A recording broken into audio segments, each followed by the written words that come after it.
இயேசுவில் எனது அன்பிற்குரியவர்களே, உங்களுக்கு என்னுடைய இதயம் கனிந்த வாழ்த்துக்கள். வணக்கம். அன்பானவர்களே, பணக்கார வாலிபன் நிலை வாழ்வை பெறுவதற்கு நான் என்ன செய்ய வேண்டும் என்று கேட்டு இயேசுவிடம் வந்த அந்த சூழ்நிலையை பயன்படுத்தி ஆண்டவர் அவரை பின்பற்றுகின்றவர்களை குறித்து மிக அற்புதமான ஒரு போதனையை கொடுக்கிறார். பேதுரு இயேசுவிடம், பாரும், நாங்கள் எல்லாவற்றையும் விட்டுவிட்டு உம்மை பின்பற்றியவர்களாயிற்றே என்று சொன்னார். அதற்கு இயேசு, உறுதியாக உங்களுக்கு சொல்கிறேன், என் பொருட்டும் நற்செய்தியின் பொருட்டும் வீடுகளையோ சகோதரர்களையோ சகோதரிகளையோ தாயையோ தந்தையையோ பிள்ளைகளையோ நிலப்புலன்களையோ விட்டுவிட்ட எவரும் இம்மையில் 100 மடங்காக வீடுகளையும் சகோதரர்களையும் சகோதரிகளையும் தாயையும் நிலப்புலன்களையும் இவற்றோடு கூட இன்னல்களையும் மறுமையில் நிலை வாழ்வையும் பெறாமல் போகார் என்று சொல்லுகிறார். இது மார்க் நற்செய்தி 10வது அதிகாரம் 28 30 முடிய. அன்பானவர்களே, துறவிகளானாலும் சரி, துறவற வாழ்க்கை இல்லாமல் இல்லறத்திலே இருக்கிறவர்களானாலும் சரி, இயேசுவை நம்பி அவரை பின்பற்றுகின்றவர்களுக்கு 2 நிச்சயம். ஒன்று, நிலை வாழ்வு.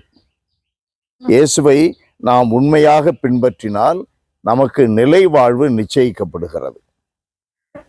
இன்னொன்று, நிலை வாழ்வை நோக்கி நாம் மன உறுதியோடு இயேசுவை பின்பற்றினால் இந்த உலகில் சுகங்கள் உண்டு, நமக்கு தேவைகள் எல்லாம் நிறைவேற்றப்படுவதும் உண்டு, ஆனால் இன்னல்கள் உண்டு. இதை நாம் இல்லறத்தில் இருக்கின்ற இயேசுவை நம்பிக்கையாளர்களும் சரி, அல்லது துறவற வாழ்க்கையில் ஈடுபடுபவர்களும் சரி, மிக தெளிவாக இருக்க வேண்டும். துன்பங்களை கண்டு துவண்டு விடக்கூடாது. இன்னல்கள் வரும் என்றே இயேசு சொல்லுகிறார். 16:33 யோவானிலே, உங்களுக்கு உலகில் வேதனை உண்டு. இயேசுவை பின்பற்றினால் வேதனைகள் உண்டு. இந்த வேதனைகளை எல்லாம் அடைந்துதான் பிறகு ஆண்டவர் உயிர்த்தெழுதலை சுவைத்தார்.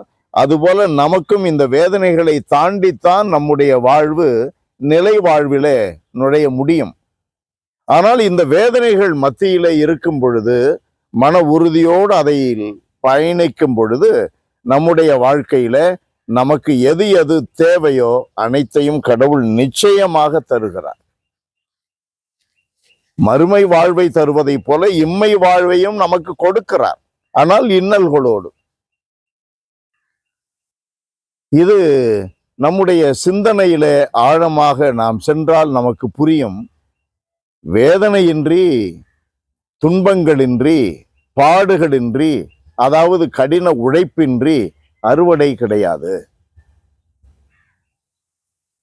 எல்லாம் வல்லவரே, நீர் எல்லாம் வல்லவர் என்பதை உணர்ந்து உம் திருமுன் நாங்கள் தாழ் பண்ணுகின்றோம். எங்கள் மேல் இரக்கமாயிரும். அன்பான எங்கள் கடவுளே, உம்மை பின்பற்றுகின்றவர்களுக்கு உலகில் இன்னல்கள் மட்டுமல்ல, 100 மடங்கு எதையெல்லாம் விட்டு விட்டோமோ அந்த அன்பை பெற்றுக்கொள்ளுகிறோம், சுகங்களை பெற்றுக்கொள்ளுகிறோம். ஆனால் இன்னல்களோடு என்பதை உணர்ந்து, இன்னல்கள் நிலைவாழ்வுக்கான முத்திரை, அச்சாரம் என்று நாங்கள் புரிந்து கொண்டு வாழச் செய்தரலும். இயேசுவின் நாமத்தில் ஜெபிக்கிறோம் பிதாவே. ஆமென், ஆமென்.